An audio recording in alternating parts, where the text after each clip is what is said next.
오늘 여러분에게 제가 먼저 질문하고 싶은 것은 오늘 이 시간 이곳에 앉아 있는 여러분 평안하신가 좀 묻고 싶습니다. 요즘 여러분 행복하십니까? 감사가 넘칩니까? 기쁨이 넘칩니까?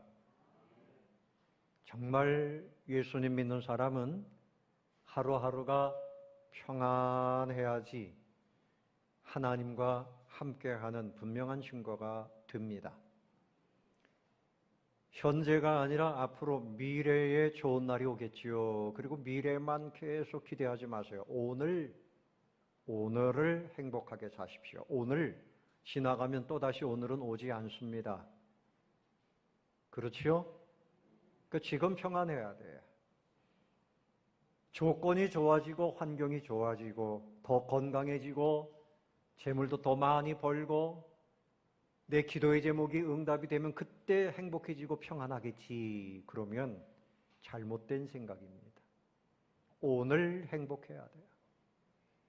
오늘 이 본문의 말씀은 이스라엘 백성들이 바벨론의 나라가 망하고 포로가 되어진 그 상황인데 하나님께서는 그들에게 평안하라, 평안하라 말씀하십니다.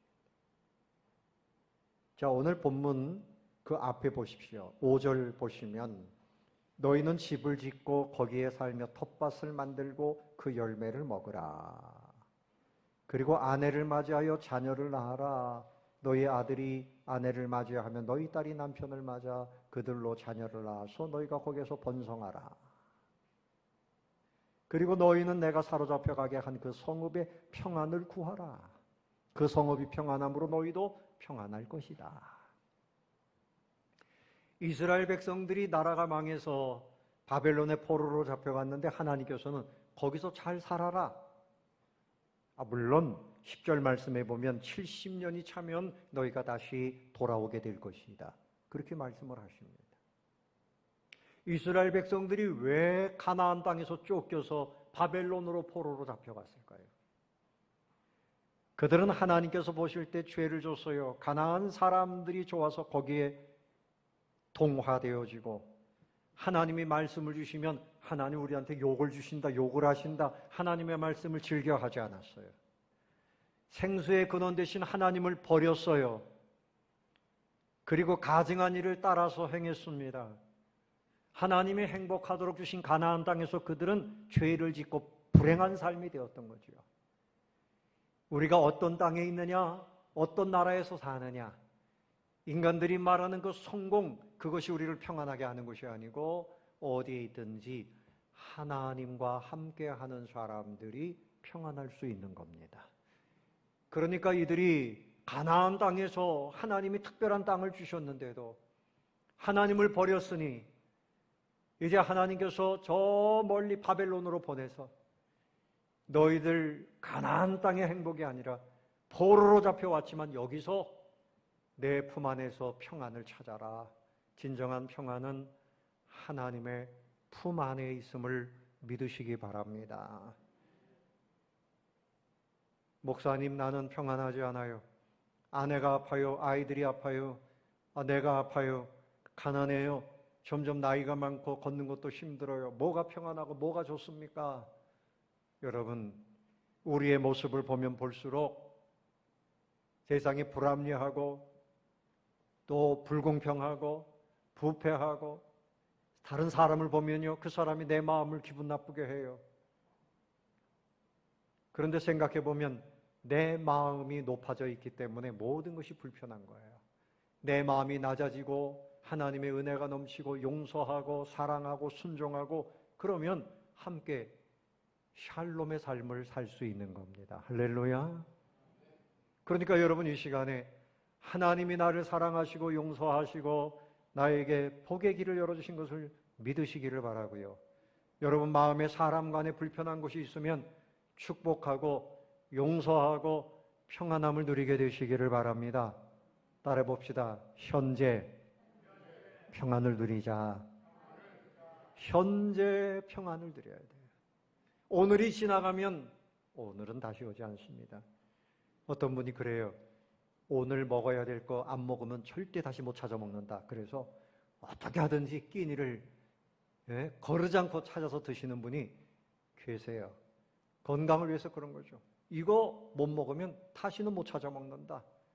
맞는 말씀이에요. 그런데 오늘 내가 누려야 할 행복을 누리지 못하면 다시는 내 것이 되지 않습니다. 평생을 사는데 미래의 행복이 올 것이라고 아둥바둥하고 늘 다투며 전투하며 그렇게 살 필요가 없어요. 우리는 내 힘으로, 그 사람의 힘으로 사는 것이 아니고 하나님의 은혜로 오늘을 살아야 됩니다. 할렐루야. 다시 한번 따라해 봅시다. 하나님의 은혜가 나에게 넘치고 있습니다. 그러므로 그 은혜로 오늘을 감사함으로 평안하게 살아야 돼요. 현재가 주님의 은혜입니다. 나에게 연약함이 있지만 그보다 큰 은혜가 나에게 있어요.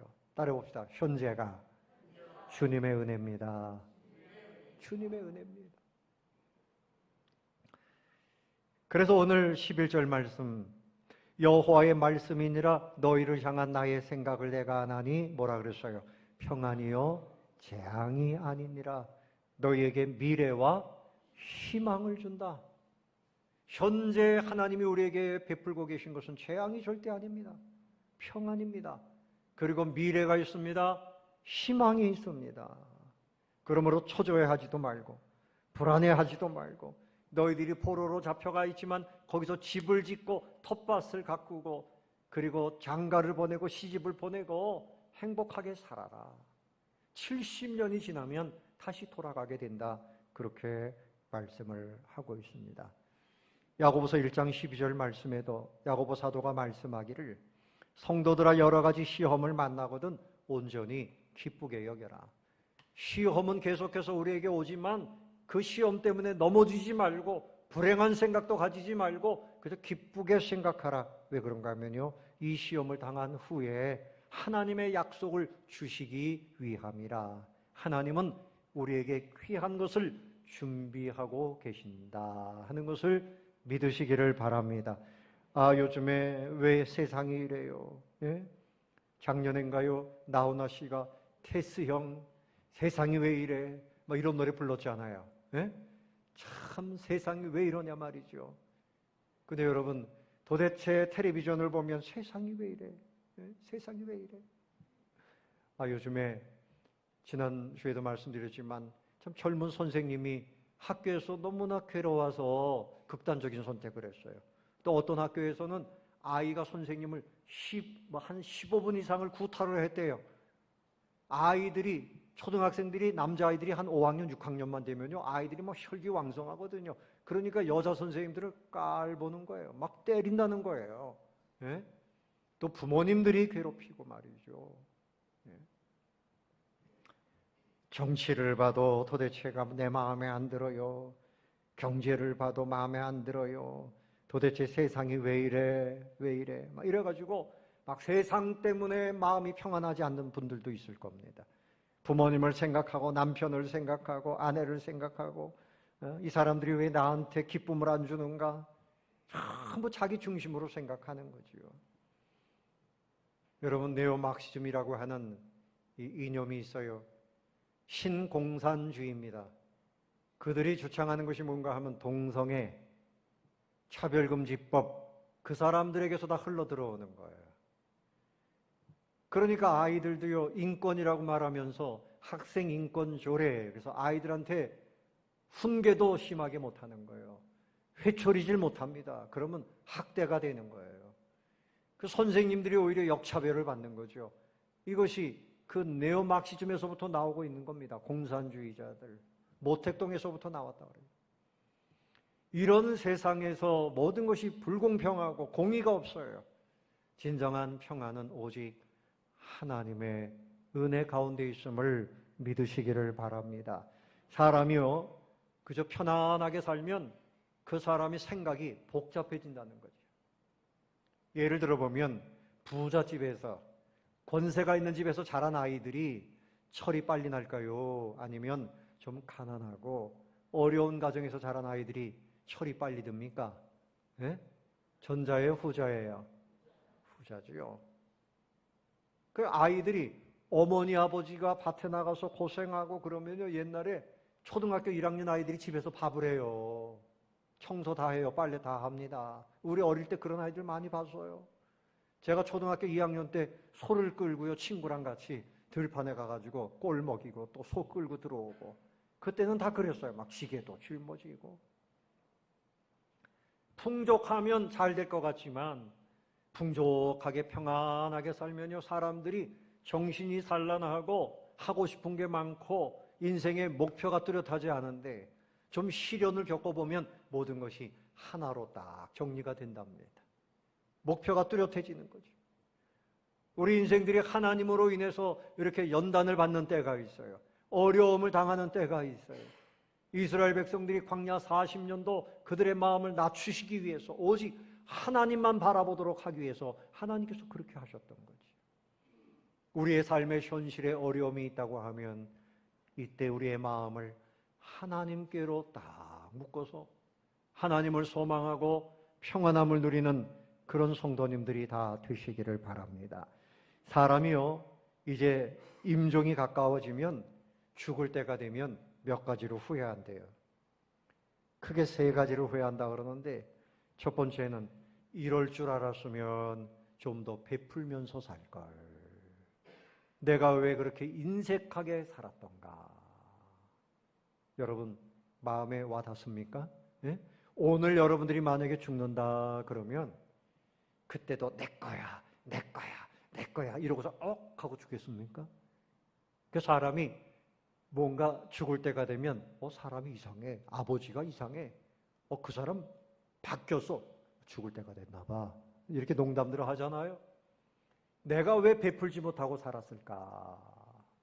왜 이렇게 인색하게 살았을까? 하나님 앞에 좀 더 드리면서 살지 못하고 왜 이렇게 인색하며 살았을까? 그런 것이 후회가 된다는 거죠. 또 그런가 하면 좀 더 참을 걸. 내가 그때 좀 더 참았으면 좋았을 걸. 그걸 후회한답니다. 오늘 잘 참으시기 바랍니다. 아멘. 오늘 베푸시기를 바랍니다. 아멘. 3번째는 좀 더 인생을 기쁨으로 살 걸. 무엇으로 살 걸? 기쁨으로 살 걸. 왜 그렇게 근심하고 끌당하고 그렇게 살았을까? 좀 기쁘게 살 걸. 여러분의 얼굴을 보면요, 기쁨이 넘치는 분이 있는가 하면 그냥 너무 힘들어 보여요. 마음의 기쁨을 가지면 얼굴이 빛나게 되어 있습니다. 이왕이면 어떤 일을 하든지 하루하루를 특별히 시간 기쁘게 사세요. 오늘 하나님께서 주시는 말씀이 그것입니다. 너희를 향한 생각이다. 이것은 재앙이 아니고 평안이고 미래와 뭐라고요? 희망을 주는 것이다. 현재는 하나님의 은혜입니다. 이 시간 하나님의 은혜가 여러분에게 넘치고 있음을 믿으시기 바랍니다. 그 은혜를 붙잡으시기를 바랍니다. 그 은혜를 누리시기 바랍니다. 아멘이 안 되시는 분들이 계세요. 따라해 봅시다. 지금이 하나님의 은혜입니다. 붙잡으세요. 누리시기 바랍니다. 아멘. 하나님의 은혜로 살고 있는 거예요. 잭 캔필드라고 하는 의사가 있어요. 이분이 책을 썼는데 가장 절망적일 때 가장 큰 희망이 온다. 근데 그 내용 중에 이분들이 암 환자들에게 치료를 하는데 이 사람은 10명을 치료하면 한 7명 이상이 낫는다는 거예요. 근데 자기 친구가 똑같은 약을 쓰는데 그 사람은 10명을 치료해도 2명 정도밖에는 살지 않고 다 죽는 거예요. 그러니까 이 친구한테 물어보는 겁니다. 무슨 비결이 있냐? 똑같은 약을 쓰는데 왜 당신이 치료하는 환자들은 10명 중에 7명 이상이 살고 나는 2명 정도밖에 못 산다. 그래서 이 친구가 하는 말이 뭔가 하면 약을 줄 때 어떻게 하고 약을 주냐 물어봤어요. 그랬더니 에토호사이드, 플라티넘 이런 어려운 약들 이거 드시면 됩니다. 이러고 준다는 거예요. 그게 잘못됐다. 나는 약을 줄 때 그렇게 주지 않고 이 약을 드시면 살아납니다. 희망을 심어줍니다. 나는 희망을 심었더니 똑같은 약을 먹고도 이 사람들이 그렇게 회복이 잘 되더라 하고 책을 썼습니다. 여러분, 하나님은 우리에게 희망을 주시는데 말로만 희망을 주시는 분이 아니라 우리의 삶의 모든 매듭을 풀어주시고 건져주시고 이끌어주시고 온전케 하시고 승리하게 하시고 아멘 할 때까지 영광되게 하시고 아멘. 하나님은 우리에게 언제나 희망이에요. 아멘. 하나님이 희망이에요. 공부하는 사람들이 내가 이 학위를 따는 거 이거 아니면 난 죽는 거야. 아이들이 성적이 1등하던 아이가 2등으로 떨어지니까 절망하고 떨어져 죽는 아이도 있어요. 성적이 희망이 아니에요. 돈이 희망이 아니에요. 여러분 삶에 뭔가를 이루는 것 그것이 희망이 아니에요. 우리는 하나님이 희망이 되어야 됩니다. 하나님이 희망이 되어야 됩니다. 아멘. 하나님을 희망할 때 내 가정의 문제들도 다 해결이 돼요. 자녀들의 앞길도 하나님이 열어주세요. 아멘. 그러므로 하나님께 예배드리는 거 이게 희망 있는 사람이에요. 하나님의 말씀을 사모하는 사람이 희망 있는 사람이에요. 순간순간 우리의 삶을 하나님이 다 책임져 주시겠다고 너희들이 포로로 가 있지만 편안하게 밭도 갈고 장가도 보내고 시집도 보내고 집도 짓고 행복하게 살아라. 내가 너희와 함께 한다. 두려워하지 말고 평안하게. 할렐루야. 그래서 우리가 이제 평안한 중에 미래를 열어가는 길이 뭔가 하면 하나님께 기도하는 거예요. 가만히 있는 사람하고 늘 하나님을 찾는 사람하고는 다른 거예요. 두 번째로 생각할 것은 하나님의 선한 계획을 믿고 기도해야 됩니다. 하나님은 선하신 뜻을 가지고 우리의 삶에 함께 하십니다. 빌립보서 6장 6절 말씀에 사도 바울이 말씀하기를 너희 안에서 착한 일을 시작하신 이가 그리스도 예수의 날까지 이루실 줄을 우리는 확신하노라. 우리에게 구원의 은총을 베푸신 하나님, 예수님 재림하시는 날까지 우리를 붙들어 주시고 우리를 천국 갈 때까지 그 선하신 일을 끝까지 이루어 주신다. 아멘. 하나님은 우리 가운데서 선하신 뜻 가운데서 인도하시는 분이에요. 이사야 38장 17절에도 말씀합니다.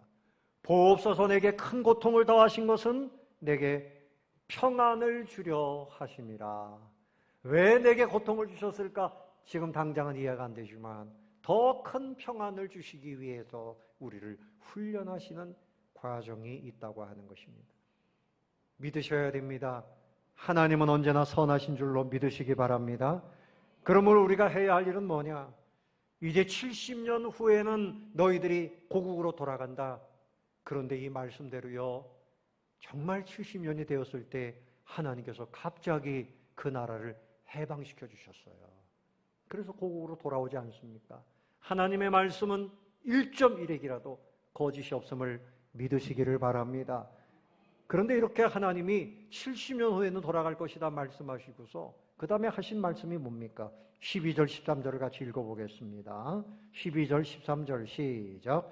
너희가 내게 부르짖으며 내게 와서 기도하면 내가 너희들의 기도를 들을 것이요 너희가 온 마음으로 나를 구하면 나를 찾을 것이요 나를 만나리라. 아멘. 그래서 14절에 이것은 여호와의 말씀이다. 나는 너희들을 만날 것이며 너희를 포로된 중에서 다시 돌아오게 한다. 아멘. 기도하라는 겁니다. 평안한 중에 하나님의 약속을 바라보면서 미래를 열어가는 문이 있어요. 미래를 열어가는 문이 있어요. 그래서 신앙생활 하는 것을 보면요, 두 부류예요. 하나님 나에게 주실 은혜를 언제 주실라나 그리고 기다리는 사람이 있고, 늘 기도함으로 하나님이 예비하신 축복의 문을 열고 달려가는 사람이 있어요. 여러분, 기도함으로 미래의 문을 활짝활짝 열게 되시기를 예수님의 이름으로 축원합니다. 기도해야 돼요. 그래서 다니엘을 보십시오. 예레미야의 이 말씀을 믿고 그가 포로로 잡혀갔지만 70년 동안 기도했더니 그가 그 포로가 되었지만 거기서 바벨론의 위대한 총리가 되어지고 자기의 민족을 돌보는 그런 사람이 되어지고 70년 후에 나라가 해방되는 것을 살아서 보았습니다. 기도하는 사람이 하나님과 함께 일하는 사람이에요. 기도하는 사람, 포로의 신분이지만 하나님이 그 가운데서도 높여주시는 겁니다. 여러분, 요셉도 형들에게 버림받고 팔려갔어요. 노예로 팔려갔습니다. 그러나 그는 늘 하나님과 함께 했더니 범사가 형통하였더라. 늘 기도했단 말입니다. 하나님과 함께 했어요. 그도 애굽의 총리가 되어지고 그의 민족 그 기근의 때에 다 불러가지고 거기서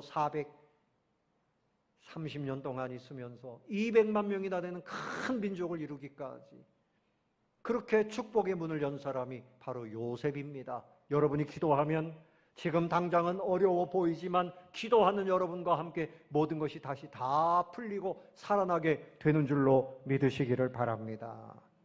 그래서 오늘 말씀에 온 마음으로 다하여 부르짖어라. 온 마음으로. 한 조종사가 비행을 하다가 그만 엔진이 푹푹 꺼져갑니다. 큰일 났죠. 비행기 엔진이 꺼지면 어떻게 되는 겁니까? 그냥 추락하는 거죠. 그래서 정말 어떻게 할 바를 모르는데 기도했습니다. 하나님 도와주세요. 하나님 도와주세요. 그런데 저 밑에 초원이 보이고 푸른 깃발이 보이는 거예요. 그래서 잘 착륙을 했는데 정말 구사일생으로 살아난 겁니다. 교회 가가지고 그 얘기를 했더니 자기를 위해서 늘 기도하던 한 여성도가 그때가 언제였습니까? 며칠 날이었습니까? 얘기를 했습니다. 어느 날이었다, 몇 시였다. 제가요 잠을 자려고 하는데 하나님께서 제 마음에 기도하기를 원하셔서 내가 당신을 위해서 한 30분간 안전하게 운행하게 해달라고 기도했는데요. 30분 기도하고 나니까 마음이 평안해져서 잠이 들었습니다. 하나님이 응답하셨군요. 기도는 하나님으로 하여금 일하게 하시는 겁니다. 하나님은 기도를 통해서 일하시는 것을 믿으시기 바랍니다. 그래서 우리가 부르짖어 기도한다는 말은요, 하나님은 우리의 목소리를 듣고 싶어 하십니다. 어린 아기들이요, 태어나서 이제 울 때 어떻게 웁니까? 응애, 응애 이렇게 웁니까? 응애, 응애 이렇게 웁니까? 예? 아주 시끄럽죠? 막 귀가 따갑죠? 아주 그야말로 먹은 이 젖먹은 힘을 다 해가지고 살려달라고 하는 거예요. 그러니까 이 아기는 이게 뭔가 하면 젖을 먹어야 사니까 나 살려달라는 거예요. 또 기저귀를 갈아달라고 살려달라는 거예요. 그러니까 앙앙 우는데 힘을 다하여서 웁니다. 부모들은 그 아기의 울음소리를 듣고 먹여주고 닦아주고 갈아주고 그래서 아이가 살아나는 거지요. 근데 이 아이가 이제 자라면서도 엄마, 아빠 이 소리를 못하면 참 부모님 마음이 어떻겠어요. 엄마, 아빠, 응? 아기가 입을 떼면 아빠 이러면 아빠가 우리 아기가 천재다. 벌써 나한테 아빠라 그랬다고 그러죠. 예? 입술만 떼면 엄마지요. 하나님이 그렇게 만들어 놓으신 것 같아요. 그 듣고서 말이죠. 난리가 나는 거예요. 갈라디아서 4장 6절에 보면 너희가 아들인 고로 하나님이 그 아들의 영을 우리 마음 가운데 보내사 아바, 아버지라 부르게 하셨느니라. 우리가 하나님을 향해서 아빠라고 부르는 거 하나님께서 우리를 구원하신 이유인 줄로 믿습니다. 그래서 하나님을 부를 때 아빠, 아버지 이렇게 부르는 거예요. 로마서 8장 15절에도 너희는 다시 무서워하는 종의 영을 받지 아니하였고 양자의 영을 받았으므로 아빠, 아버지라 부르짖느니라. 부르짖어야 돼요. 너희는 내게 부르짖으라 그랬어요. 내게 기도하면 내가 너희를 듣는다. 너희가 전심으로 온 마음으로 나를 찾고 찾으면 나를 만나리라 그랬습니다. 그래서 부르짖는 기도는 온 마음을 다해서 내 음성을 아버지 하나님께 듣게 해드리는 거예요. 날마다 여러분의 음성을 들려드리시기를 바랍니다. 그래서 기도하는데 어떤 사람은 퀘이커 교도들, 이 사람들은 침묵 기도를 선호했어요.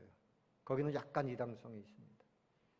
그런데 여러분, 우리 복음주의 교회는 이제까지 특성이 뭔가 하면 부르짖는 기도예요. 부르짖는 기도. 한국 교회가 부르짖는 기도를 함으로 인해서 성장했고요. 선교사님들이 선교지에서 주여 삼창을 시킨답니다. 그 주여 삼창을 하면서 그 교회들이 부흥한다 그래요. 부르짖는 기도를 하지 못하면 하나님께서 더 기뻐하실 건데 말이죠. 부르짖는 기도를 해야 된단 말이죠. 아버지를 자꾸 찾으셔야 돼요. 아모스서 5장 4절에 보면 여호와께서 이스라엘 족속에게 이와 같이 말씀하시기를 너희는 나를 찾으라 그리하면 살리라. 그리하면 뭐 하리라? 우리가 부르짖어 기도하는 이유는 뭔가 하면 살려달라는 거예요. 하나님, 우리 가정을 살려주세요. 내 일터를 살려주세요. 하나님 앞에 부르짖어 기도하면 하나님께서 살게 하신다. 살리라. 6절 말씀에도 너희는 여호와를 찾으라. 그리하면 살리라. 사느냐 죽느냐 이런 상황에 있으면 부르짖어야죠. 여러분, 내 인생 되는 대로 시간 가는 대로 세월이 약이겠죠. 그러지 말고요. 하나님 앞에 부르짖고 기도해서 축복의 문이 활짝 열리는 지혜로운 성도님들이 다 되시기를 예수님의 이름으로 축원합니다. 그래서 이 부르짖는 기도는 열정의 기도예요. 열정의 기도. 무슨 기도라고요? 열정의 기도. 불이 있는 기도예요. 마음에. 찰스 스펄전 목사님이 말씀하시기를 열정 없이 기도하는 사람은 전혀 기도하는 것이 아니다 그랬어요. 부르짖어서 열정을 가지고 기도해야 진짜 기도다. 기도의 대가인 E.M. 바운즈 목사님도 열정은 기도의 핵심이고 기도의 불은 원동력, 부르짖는 것이다. 그렇게 말씀을 했습니다. 여러분, 바디메오가 소경인데 어떻게 주님을 찾았습니까? 다윗의 자손 예수여 이렇게 했습니까? 다윗의 자손 예수여 나를 불쌍히 여기소서. 제자들이 이 소경 주제에 시끄럽게 조용해라 조용해라 조용해라. 그러나 바디메오는 오늘 주님을 붙잡지 않으면 눈을 뜰 수 없겠다는 생각에 다시 더 소리를 질렀습니다. 그의 소리, 부르짖는 소리, 간절한 소리를 들으시고 예수님께서 그의 눈을 뜨게 해주셨습니다. 여러분에게 소경이 아니고 여러분이 어떤 질병이 있다 할지라도요, 그것으로 낙심하지 마세요. 하나님의 전능하심과 하나님이 여러분을 사랑하고 계심을 믿으시고 날마다 부르짖어 기도해 보시기를 바랍니다.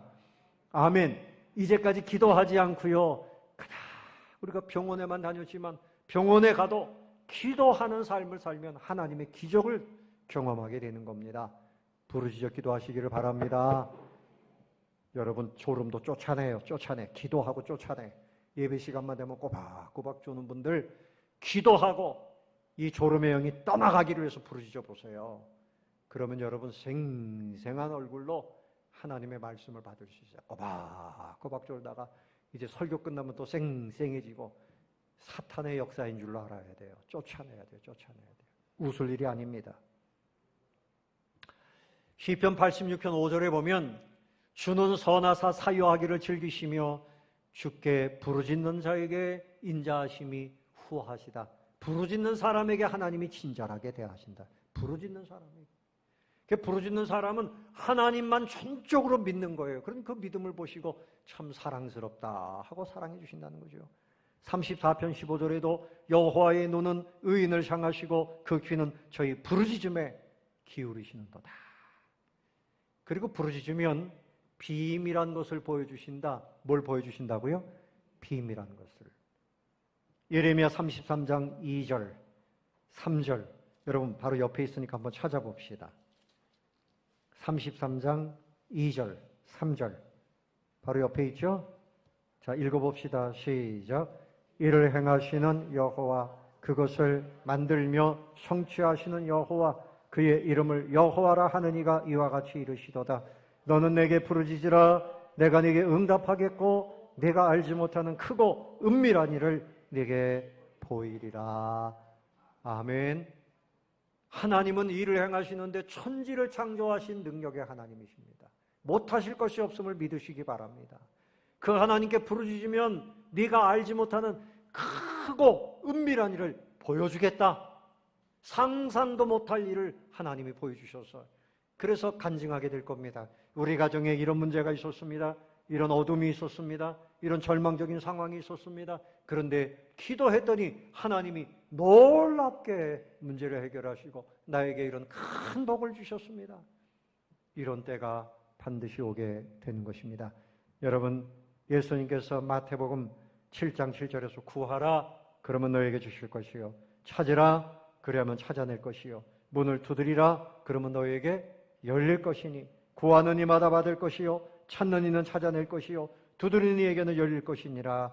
너희 중에 누가 아들이 떡을 달라 하는데 뱀을 주겠느냐? 너희가 악한 자라도 좋은 것으로 자식에게 줄 알거든 하물며 하늘에 계신 너희 아버지께서 구하는 자에게 좋은 것으로 주시지 않겠느냐? 구하라, 찾으라, 두드리라 열정입니다. 부르짖는 겁니다. 여러분, 염려하지 마세요. 하나님의 축복이 여기 와 있어요. 여러분, 어떤 사람이 천국을 구경했는데 큰 창고에 별의별 것이 다 있더랍니다. 뭐 별게 다 있더래요. 저게 뭡니까? 천사에게 물어봤더니 기도하면 줄 것인데 기도를 안 해가지고 계속 쌓이고 있다. 기도를 안 해서 쌓이고 있다. 여러분, 천국의 문은 기도로 여는 것입니다. 우리가 예수님을 믿고 천국 가는데 예수님을 믿고 그 이름으로 기도하면 하나님께서 무엇이든지 주십니다. 믿음도 주시고 기쁨도 주시고 건강도 주시고 여러분 재물도 주시고 행복도 주시고 믿으시기 바랍니다. 아멘이 안 나오네. 할렐루야. 기도하시기 바랍니다. 새벽은 뭐 하는 시간? 기도하는, 새벽에 운동하는 시간? 예? 약수터에 물 들어가는 시간? 바쁘게 돈 벌러 가는 시간? 하나님과 함께 만나서 기도하는 시간. 여러분, 마틴 루터 목사님이 종교개혁을 할 때 정말 그는 생명의 위협을 받으면서 했어요. 근데 그분이 하는 말씀이 내가 평소에 2시간 기도하고요, 바쁘고 힘든 일이 있으면 3시간 기도합니다. 어렵고 힘들수록 기도합니다. 그랬더니 하나님이 모든 것을 지키시고 이렇게 큰 일을 감당하게 하셨습니다. 너무 힘들어서 못해요? 아니에요. 여러분, 북한에서 공산주의자들을 피해가지고 남한에 내려온 사람들이 남대문 시장, 동대문 시장 거기서 일하면서요, 하루 종일 일하고 그리고 교회로 옵니다. 밤을 새워서 기도하고 쪽잠을 자고 새벽기도 마치고 또 일 나갑니다. 이분들이 교회를 세우고, 예? 기업을 세우고 나라를 세우고 그렇게 했던 겁니다. 우리 믿음의 선진들, 그분들의 그 위대한 신앙을 본받을 때가 되었습니다. 이제는 모두가 다 기도하는 일에 깨어나게 되시기를 예수님의 이름으로 축원합니다. 현재의 주님의 은혜로 평안함을 누리시고 기도함으로 미래를 열어가시는 성도님들 되시기를 다시 한번 축원합니다.